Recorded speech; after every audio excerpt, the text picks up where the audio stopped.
Two quick announcements before we begin. First off, I know I've been doing a lot of World War I recently, so for the half of my audience who only ever watches World War I videos, I hope this has made February a very nice month for you. And for the other half of my audience who absolutely hates World War I because it's overdone, don't worry, I've got plenty of fresh ideas in the works. We've got some Roman history, we've got some Cold War stuff, so just be prepared for that. The second announcement is that this video is actually going to be published in tandem with a video on my good friend Rewriting History's channel. My video will be about if the Brusilov Offensive succeeded in its aims, and his video will be about if the offensive failed. So be sure to check out that video after this one. I'll link it in the pinned comment. And a special thanks to Stratocrat, a member of our community, for this idea and for plenty of the preliminary research that went into it. His methods were unlike those of his contemporaries in the Russian High Command, who still clung to outdated frontal assaults from the Napoleonic Wars. Alexei Brusilov, the Iron General, was one of the most tactically brilliant generals in the Imperial Russian Armed Forces. Brusilov was initially trained as a cavalry officer, but around the time of the July Crisis realized that cavalry was obsolete in an offensive capacity against modern weapons of warfare, especially German ones, be they machine guns, artillery, or even the modern efficient rifle. This understanding brought him to become intimately familiar with the tactics of artillery support. He diverged from many other Imperial Russian generals who still favored outdated Napoleonic-style frontal assaults. Instead of sheer force of numbers, the attack of the dead men, Brusilov believed in tactical advance and breakthrough maneuver warfare. Brusilov also became a revolutionary in his adoption of decentralized planning, allowing regional commanders to take initiative and respond to environmental changes without needing order from the top. He even became one of the first to use aerial surveillance to plan his attacks.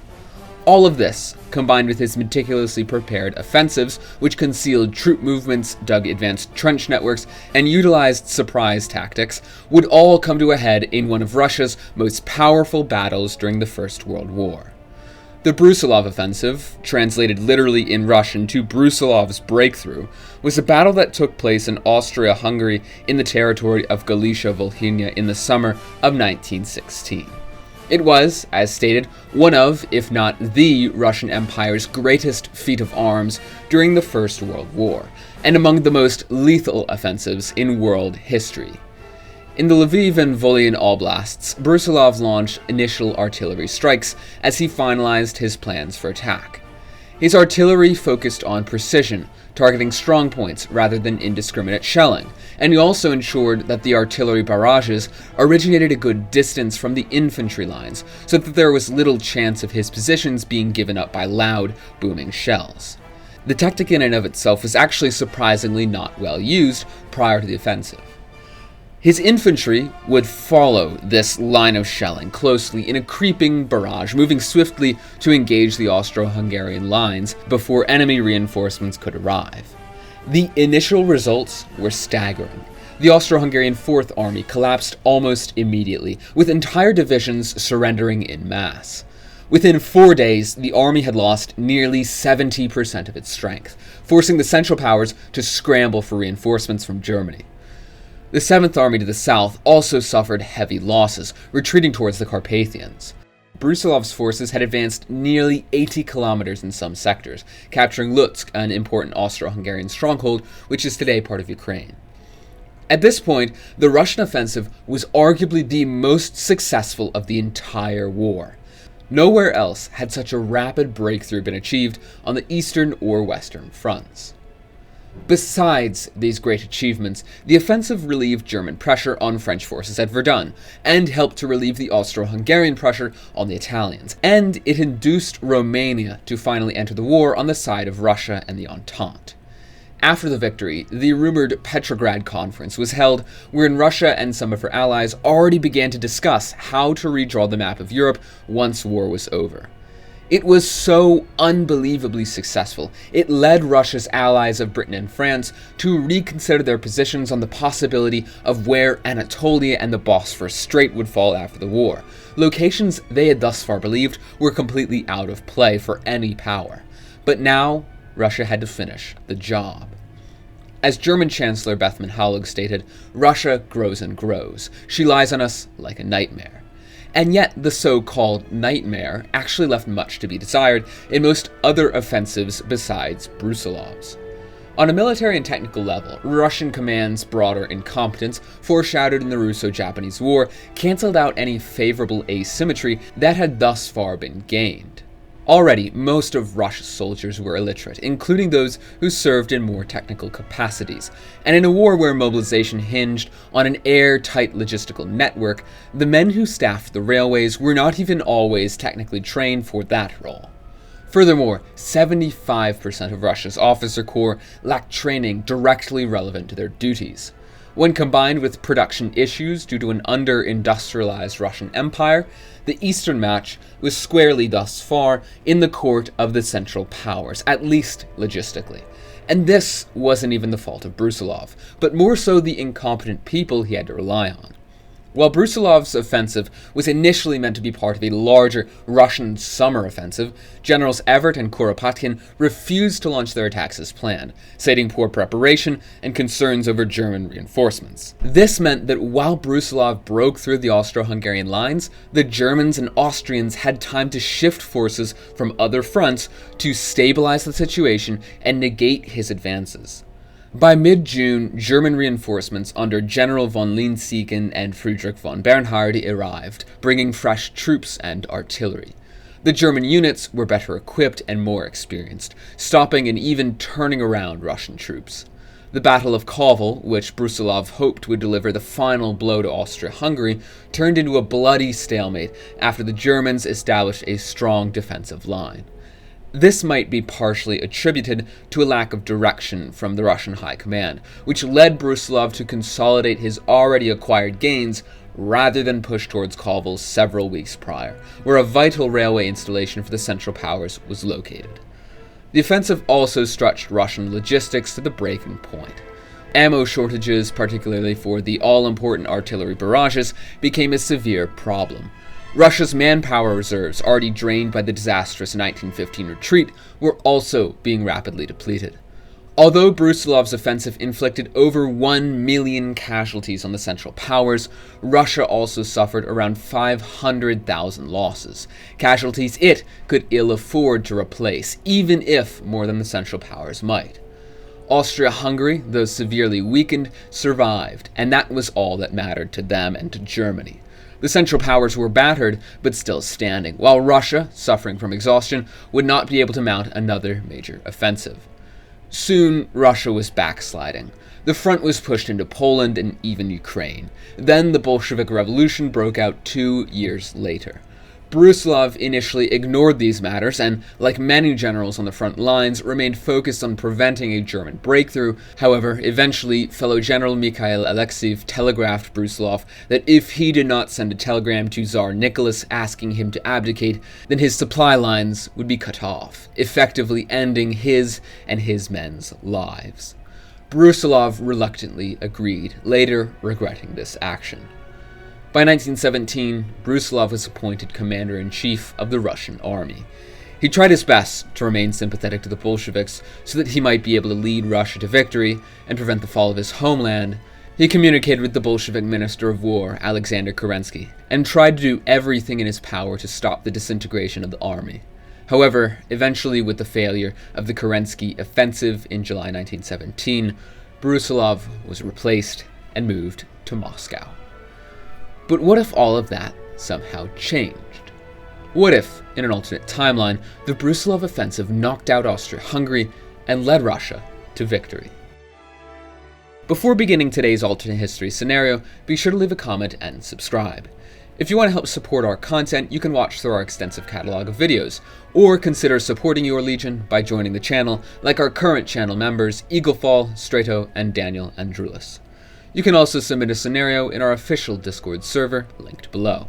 Anyway, thanks, and enjoy the video. If we assume that perhaps Brusilov manages an earlier push towards Kovel and takes the railroad, with perhaps the other Russian generals launching their offensives in tug and breaking Germany on Austria-Hungary in a heretofore unseen push of the front lines, maybe even upwards of 80 kilometers, the results would completely change the war in the east. We would see this utter devastation of Austria-Hungary's already divided and linguistically incoherent forces lead to the collapse of the empire 2 years earlier than in our own history.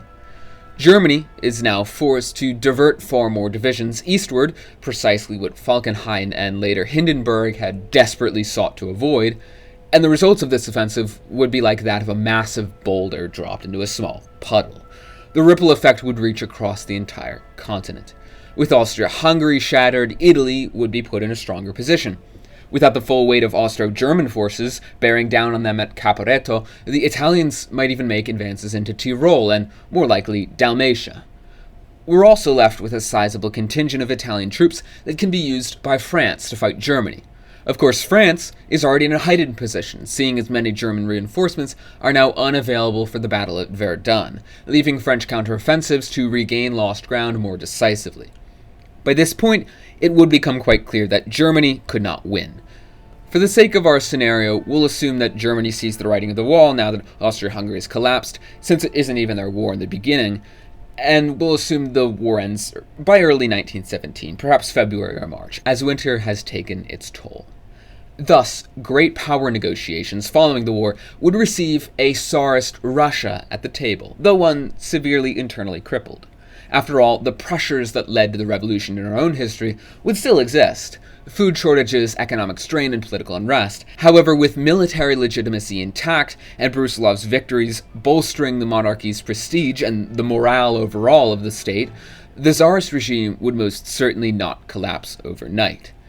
Interestingly, without Lenin's return from exile in April 1917, which is one of the critical catalysts of the Bolshevik Revolution, given that the war would end before Germany would find the need to tactically release him into Russia, the radical wing of the Russian Revolution would most certainly lack a unified leadership.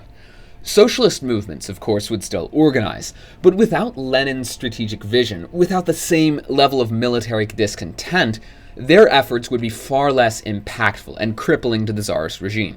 I believe I've mentioned this much before in a video several months back, but Lenin was truly the cornerstone of the Bolshevik movement, and his silencing of opposition and manipulation of language truly led to their ideological success, literally naming the minority socialist movement the Bolsheviks, which translates to more, and dubbing the socialist movement, which was in fact the majority, the Mensheviks, which translates to few.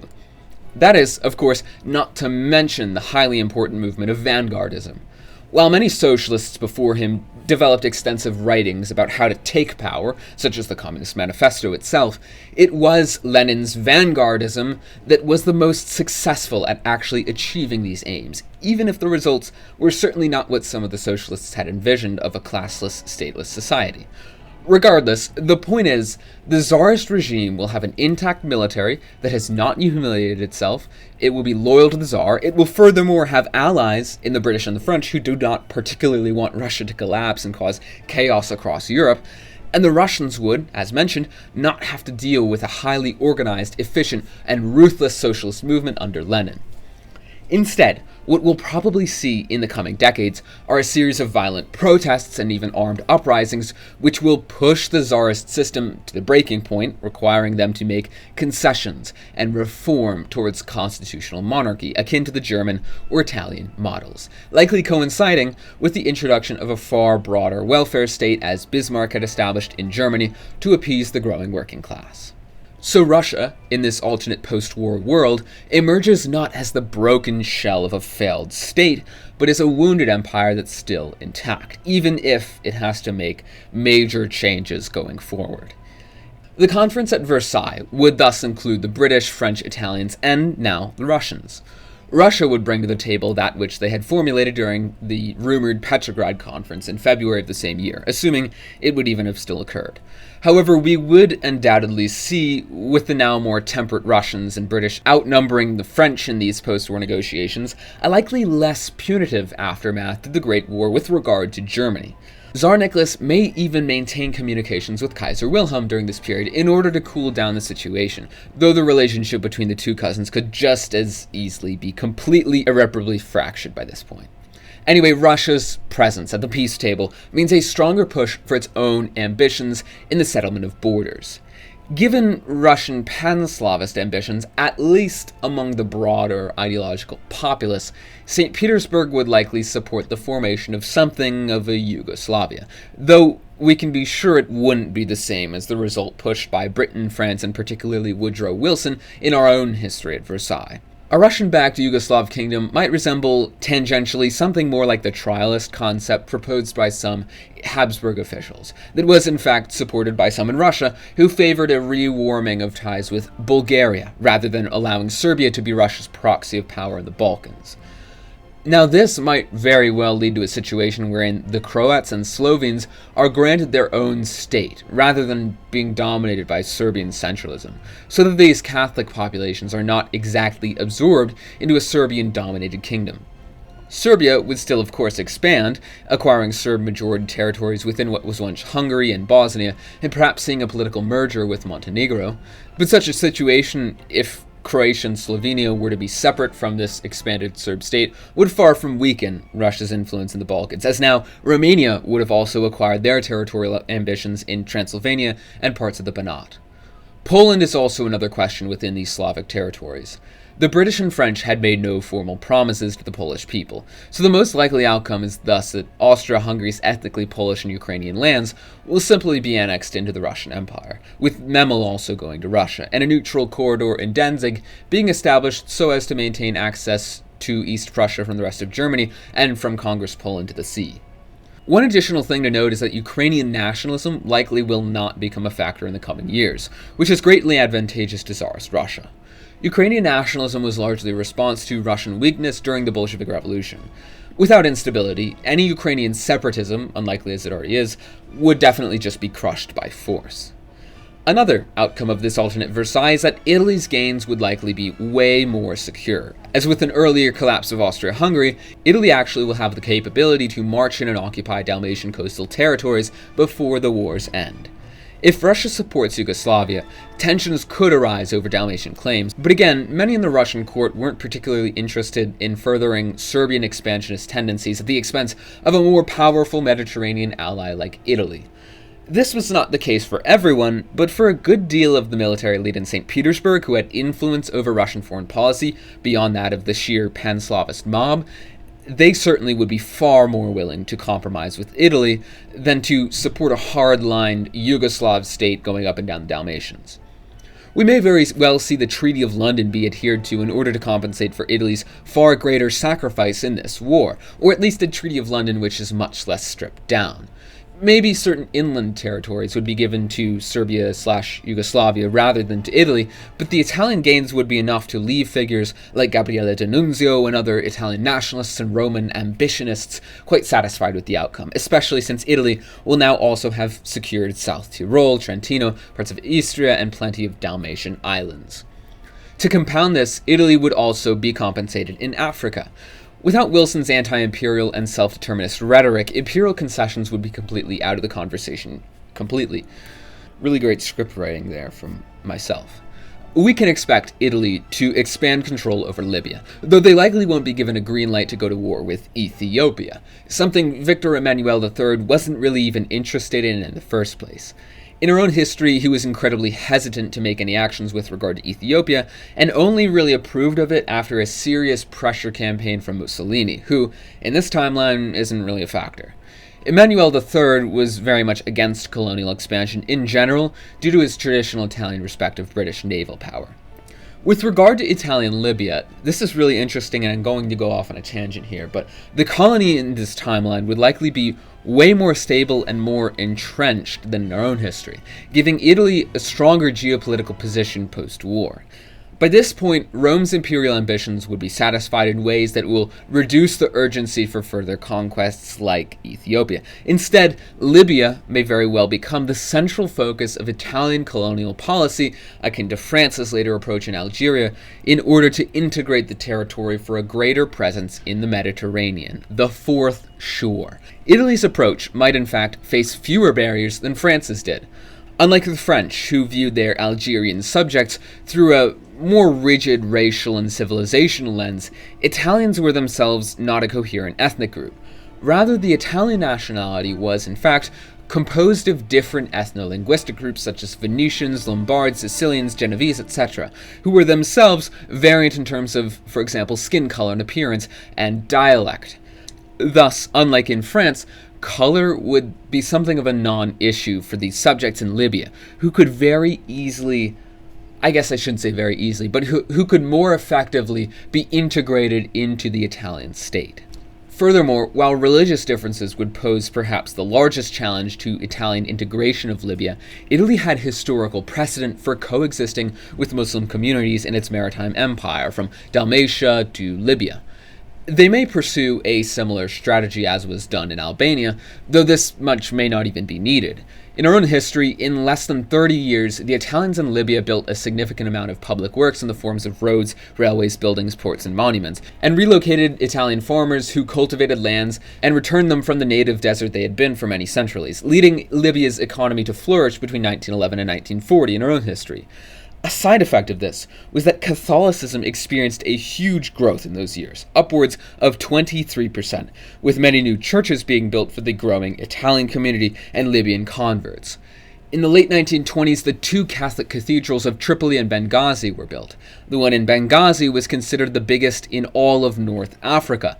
With this precedent, we see that the spread of Christianity in Libya may not have been as great a roadblock as it may seem, as long as similar policies are promoted with regard to infrastructure development and investment into Libya from Italy. With this, Italy would seek to make Libya a true Mediterranean expansion of the homeland, integrating it as a province rather than a colony. This fourth shore concept gained traction in the late 1930s in our timeline, but could very easily be pursued earlier and more aggressively in this alternate timeline. Really, the greatest legitimate challenge to this vision would be the Senussi resistance, who may become more powerful given that the Kingdom of Italy might not pursue the same brutal counterinsurgency tactics to suppress the order that the fascists had used. Now, besides these accomplishments in North Africa, Italy may in fact also acquire some lands in Anatolia. Really, Italy might be the power leaving this scenario the happiest. Who would have figured? Russia's presence at the post-war peace talks would leave the Russians fully intending to claim its promised share of the Ottoman Empire from the 1916 Sykes-Picot Agreement, which had allocated Constantinople and the Turkish Straits to Russia. In this agreement, the Tsar would probably demand these territories outright. With Russia in a position of strength and having contributed the most to the outright end of the war, Britain and France would likely have to honor their commitments. The remainder of the Ottoman lands, eastern and southern Anatolia, Syria, Lebanon, Iraq, and Palestine, would likely be divided under British and French mandates as per our history, and also some given to the Italians as per the Sykes-Picot Agreement. But it would not unfold exactly as how Sykes-Picot had been agreed. Conditions had changed over time, which would dictate a reassessment of Britain's dual commitments to France under Sykes-Picot and to the Arabs under the McMahon-Hussein correspondence. Britain's support for the Hashemites implied recognition of full sovereignty and independence for the Arabs of both Arabia and of Syria. Yet if French intentions remained to turn Syria and Upper Mesopotamia into another Tunis, there would be inevitable tensions between the two allies. Britain would have to choose whether to uphold its promises to King Hussein or to honor its commitments to France.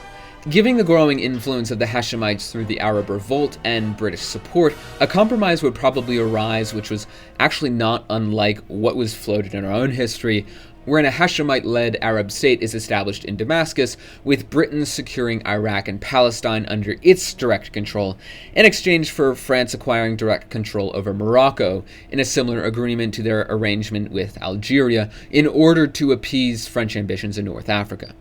Alternatively, the concession could be made in German Cameroon, giving this to France instead of dividing it between Britain and France, though the Moroccan offer would be way more lucrative for France.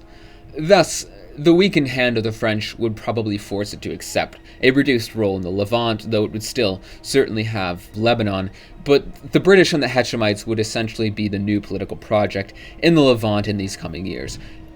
And this is also not to mention the fact that Zionism may also become a factor in the coming years, but I really don't want to delve into that for obvious reasons.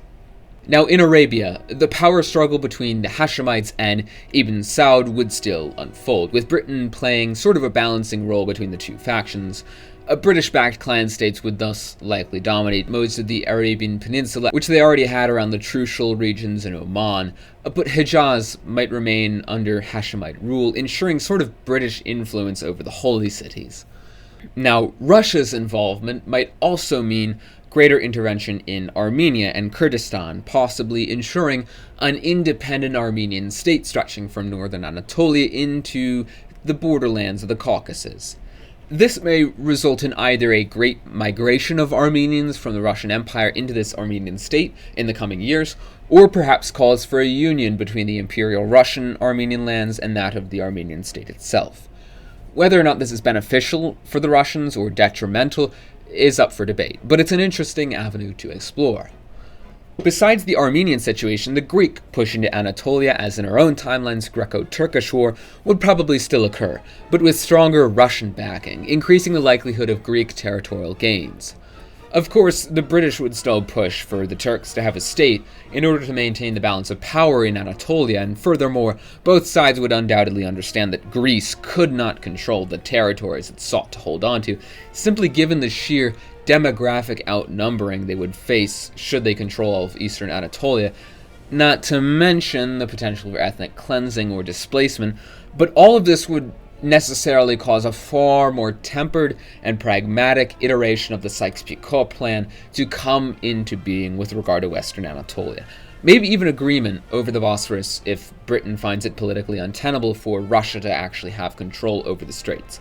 Though the influence of the Tsar now, given the success of the Russian offensives, could easily lead Russia to brush this off without any repercussions. What may occur is a separate deal over the Great Game in Central Asia, which sees some concessions to British influence in order that Russia retains control over the city and over the Bosphorus Straits. With its stable Russian Empire, Russia's pre-war economic influence in northern Iran would only grow, and Tehran would find itself increasingly dependent on St. Petersburg. The Anglo-Persian Oil Company would remain under British control, but Russia might push for an increased share in Iran's economy. In effect, Iran may become more of a Russian client state in the post-war period as opposed to the divided influence Iran experienced in our own timeline. This position could very well be a frightening one to Britain. After all, they had granted the Russians control over the Bosphorus, which was one step closer to India. And if Russia had a serious degree of control over Iran, it could definitely open the door alongside this control of the Bosphorus to Russian influence in British India, British-aligned Afghanistan, their primary producer of opium, and the privileged British position in Tibet, Nepal, and Bhutan.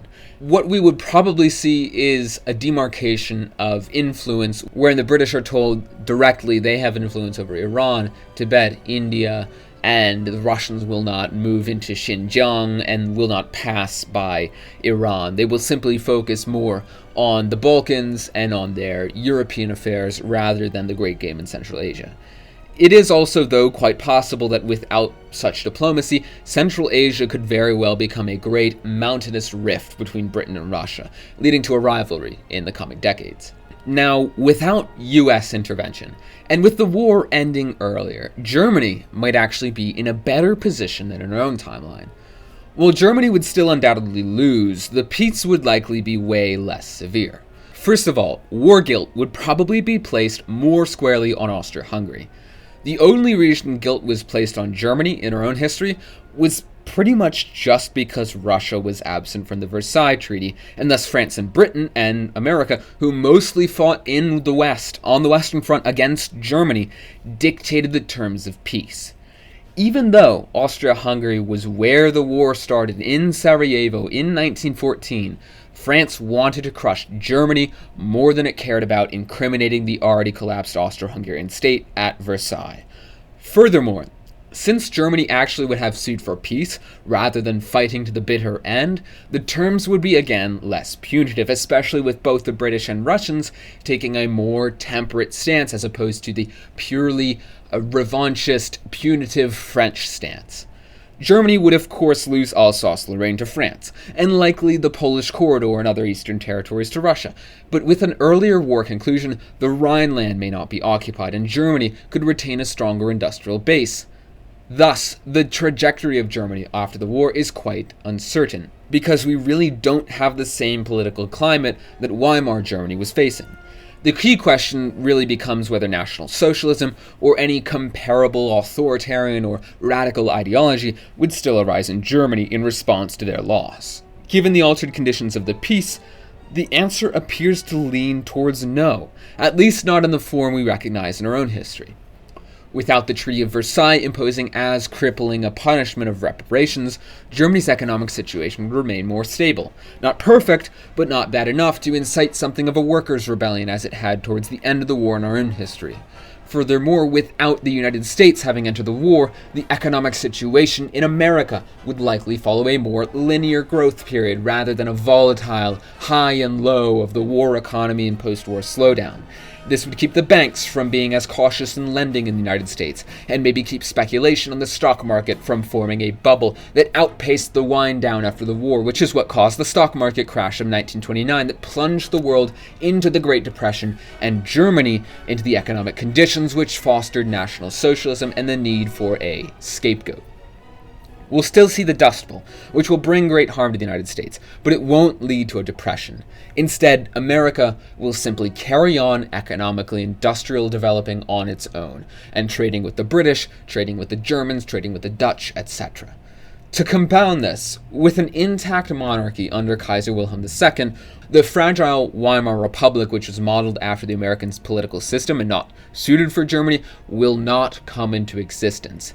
Instead, Germany will continue as a constitutional monarchy, perhaps adopting even more moderate democratic reforms than even under Bismarck, given pressure from its industrial base and middle class and also from Britain.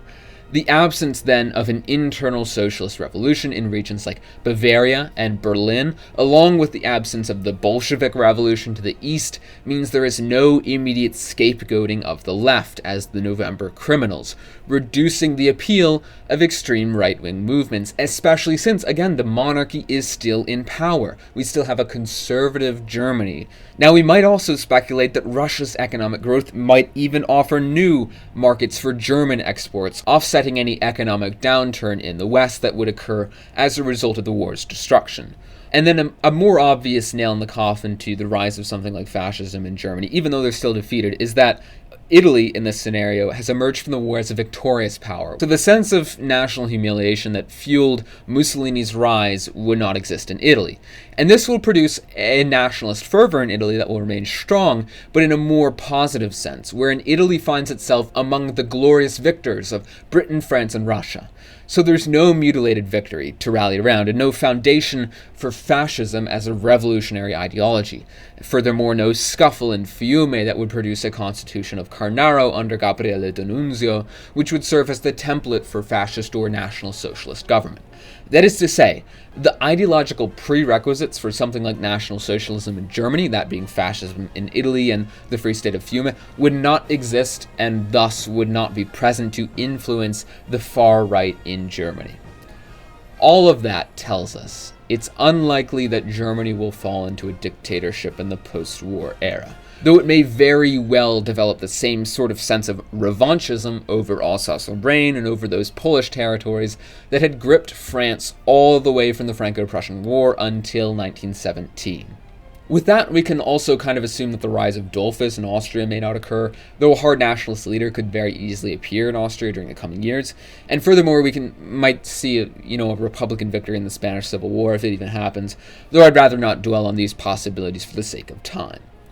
The biggest potential threat to Germany's stability in the coming years would thus not be a radical right-wing movement, but rather a growing socialist or leftist movement in opposition to the conservative order. Without the communist threat from the Soviet Union to justify extreme crackdowns, leftist movements may gain discrete traction in German industrial centers, not overtly, such as in the Bavarian Socialist Republic, but behind closed doors.